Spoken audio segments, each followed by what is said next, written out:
Bismillahirrahmanirrahim. Assalamualaikum warahmatullahi wabarakatuh. Perkenalkan, kami dari kelompok 5 yang beranggotakan saya, Bella Dewi Santika dengan NIM 069 dan rekan saya Siti Rofiah dengan NIM 021 yang hari ini akan memaparkan materi mengenai hadis dari sisi kualitas. Sebagaimana materi sebelumnya adalah hadis dari sisi kuantitas. Mari kita sedikit mengulas kembali materi minggu lalu mengenai hadis dari sisi kuantitas. Jadi, ditinjau dari segi kuantitas, hadis dibagi menjadi mutawatir dan ahad. Sedangkan ditinjau dari segi kualitasnya, hadis terbagi menjadi dua, yaitu hadis makbul atau hadis yang dapat diterima sebagai dalil, dan juga hadis mardud atau hadis yang bertolak sebagai dalil. Hadis makbul terbagi menjadi dua, yaitu hadis sahih dan hasan. Sedangkan yang termasuk dalam hadis mardud adalah satunya adalah hadis dhaif. Semuanya memiliki ciri dan kriteria yang berbeda. Baiklah, mari kita bahas materi hadis dari segi kualitas. Yang pertama, pengertian. Ditinjau dari segi kualitas, sanad dan matannya, atau berdasarkan kepada kuat dan lemahnya. Hadis terbagi menjadi dua golongan, yaitu makbul dan mardud. Yang dimaksud dengan hadis makbul adalah hadis yang memenuhi syarat untuk diterima sebagai dalil dalam perumusan hukum atau untuk beramal dengannya. Hadis makbul ini terdiri dari hadis sahih dan hasan, sedangkan yang dimaksud dengan hadis mardud adalah hadis yang tidak memenuhi syarat-syarat qabul, dan hadis mardud dinamai juga dengan hadis dhaif.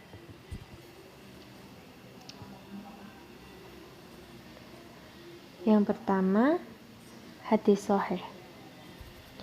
Pengertian dari hadis sahih. Kata sahih menurut bahasa berarti sehat, selamat, sah, dan sempurna. Ulama bisa menyebutkan kata sahih sebagai lawan kata dari saqim yang bermakna sakit. Makna hadis sahih secara bahasa adalah hadis sehat, selamat, benar, sah, sempurna, dan yang tidak sakit. Sedangkan menurut istilah yaitu hadis yang dinukilkan atau diriwayatkan oleh rawi yang adil, sempurna ingatannya, bersambung sanadnya, tidak berilat atau cacat, dan tidak syadz atau janggal. Demikian pengertian hadis sahih menurut para muhaddisin. Pembagian hadis sahih dan syarat-syarat hadis sahih. Para ulama hadis membagi 7 tingkatan hadis sahih yang secara berurutan adalah sebagai berikut.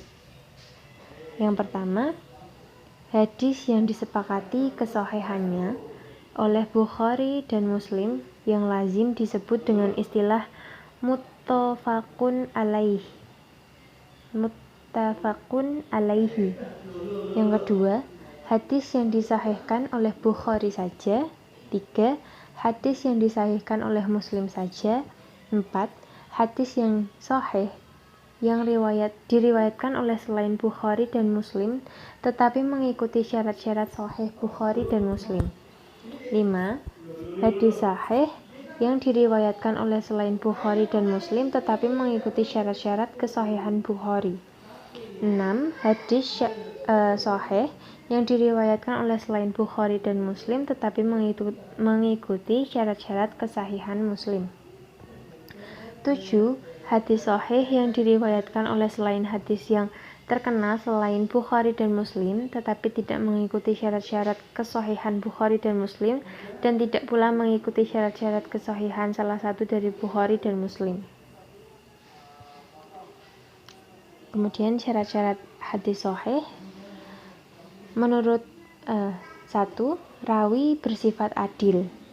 Menurut Ar-Razi, keadilan adalah tenaga jiwa yang mendorong untuk selalu bertindak takwa, menjauhi dosa-dosa kecil dan meninggalkan perbuatan-perbuatan mubah dan menodai muru'ah. seperti makan sambil berdiri di jalan, buang air atau kencing di tempat yang bukan disediakan untuknya, atau bergurau yang berlebihan. Menurut Syuhudi Ismail, kriteria-kriteria periwayah yang bersifat adil adalah A. Beragama Islam, B. Berstatus mukallaf atau mukallaf al-mukallaf, C. Melaksanakan ketentuan agama, D. Memelihara muru'ah. 2. Rawinya bersifat dhobit.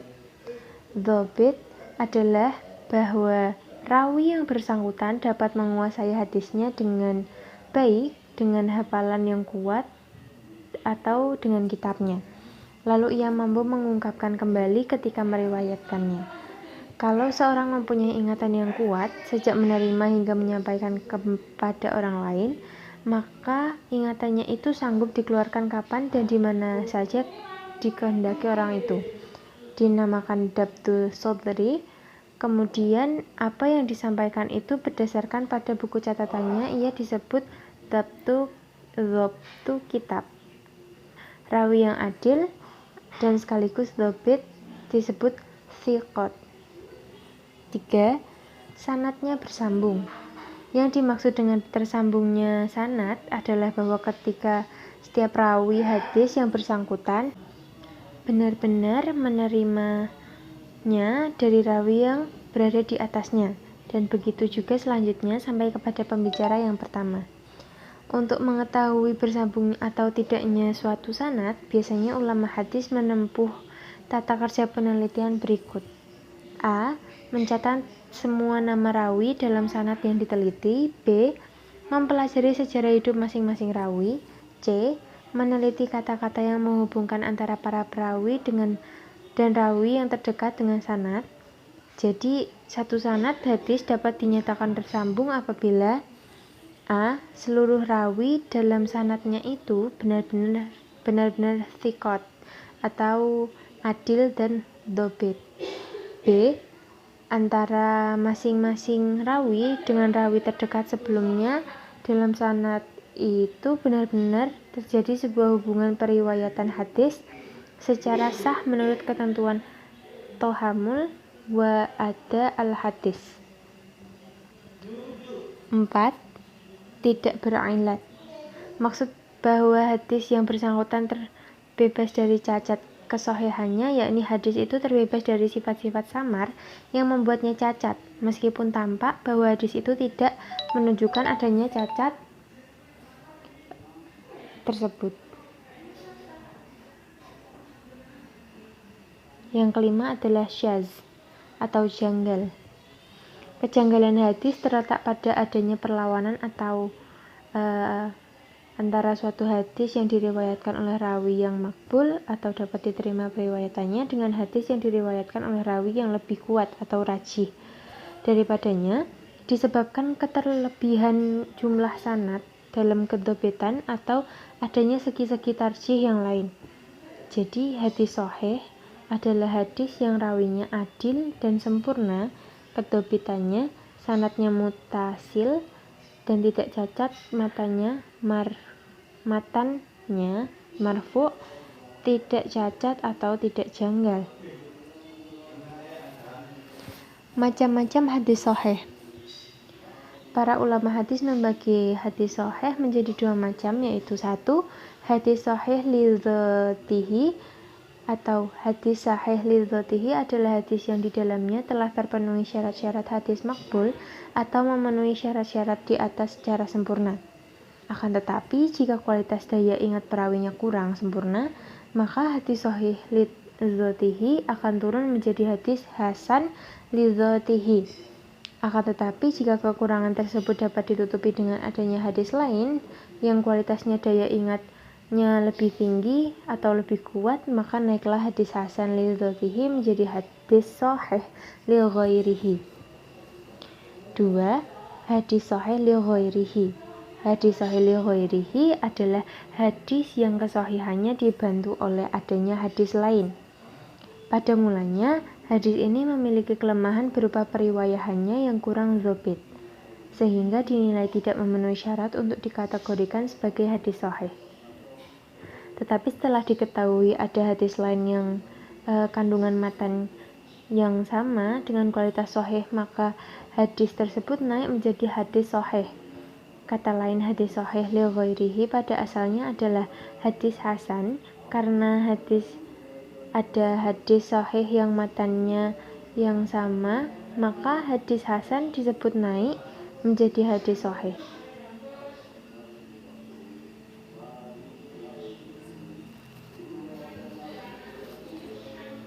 Kemudian kehujjahan hadis sahih.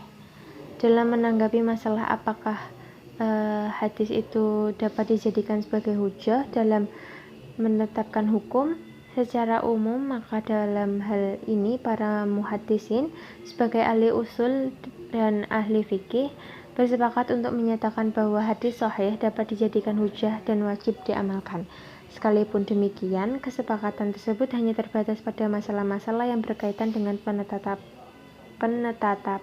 penetapan status halal dan haram, bukan yang berhubungan dengan keyakinan atau akidah, sebab masalahnya keyakinan atau akidah harus ditetapkan dengan dasar Al-Quran dan hadis mutawatir, bukan dengan hadis ahadi.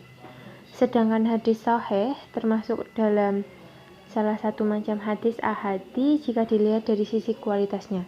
Dari faktor itulah maka stratifikasi hadis sahih tergantung pada sejauh mana kedobitan dan keadilan para perawinya.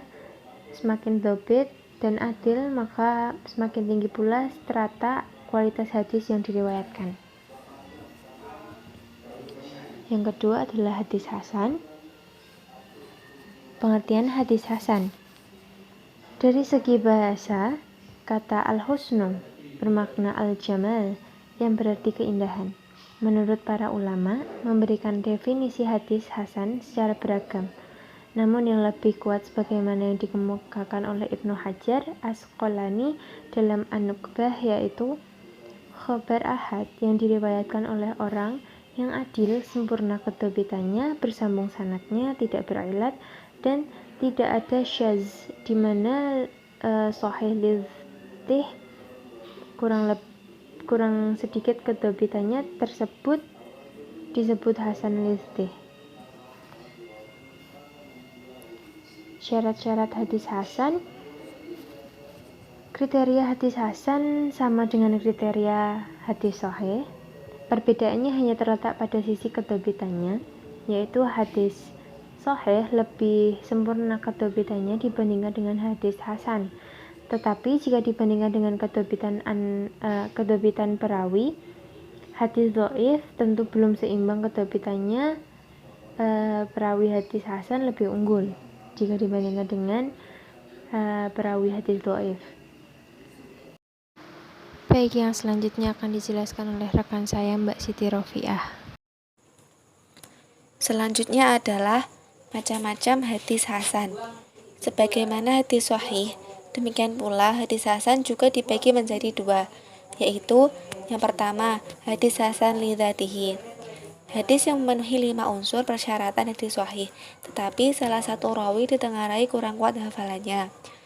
Menurut Al-Hafidz Ibnu Hajar, hadis hasan li dzatihi ialah hadis yang bersambung sanadnya dengan penukilan perawi yang adil dan ringan kedobitannya, dan yang semisalnya, atau dari rawi yang lebih tinggi darinya, sampai akhirnya berhenti sanad, dan bukan hadis yang syadz, juga bukan mu'allal atau yang cacat.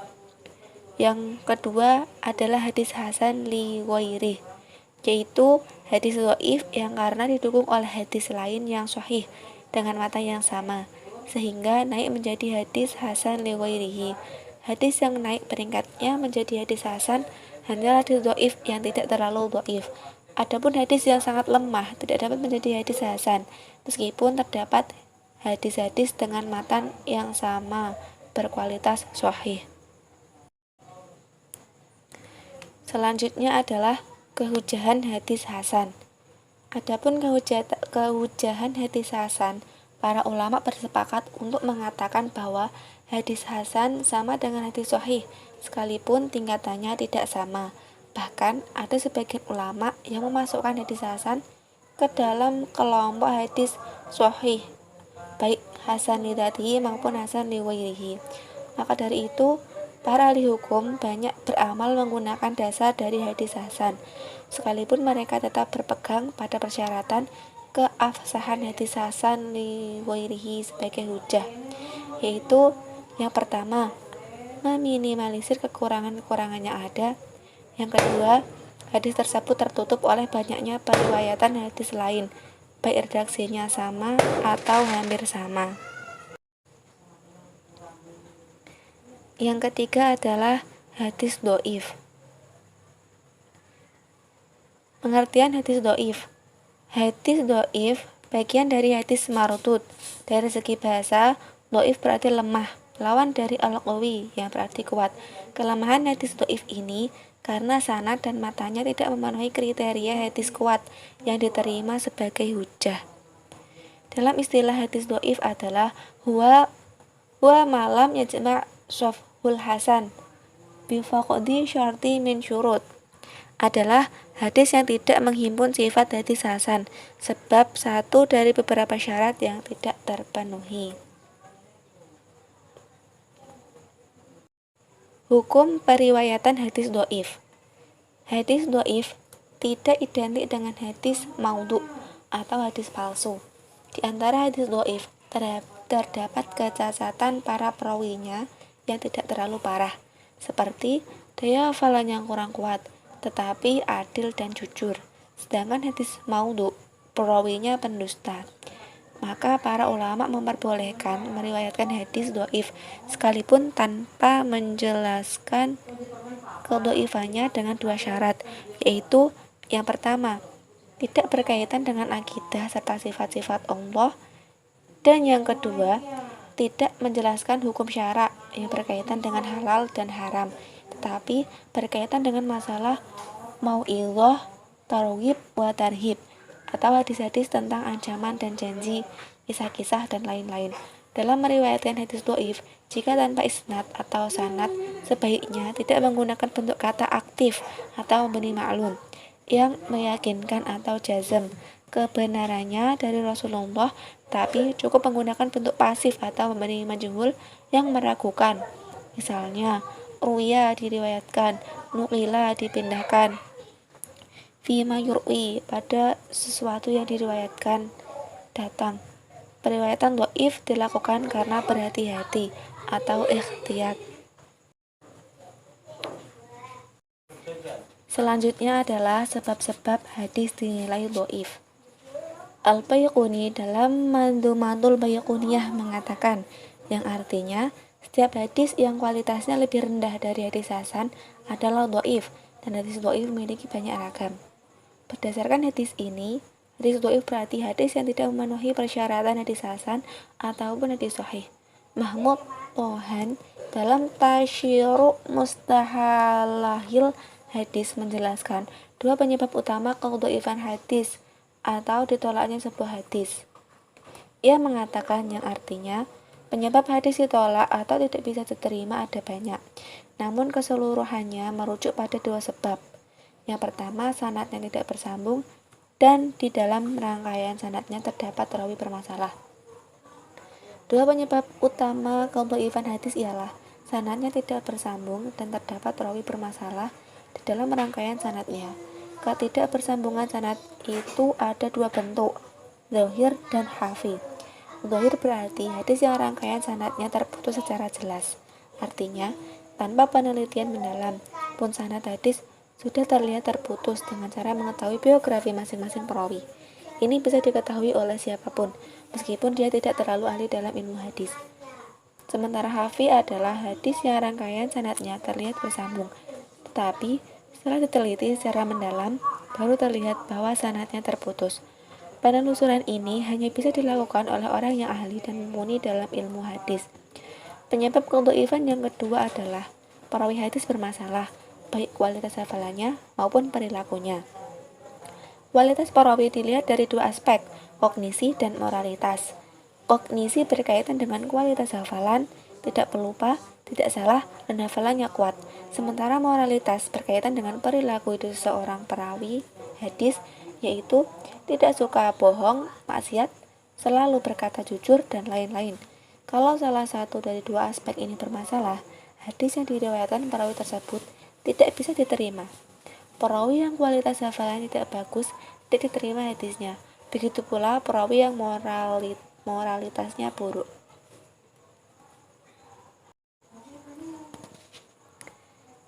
Terima kasih. Sekian dari kelompok kami.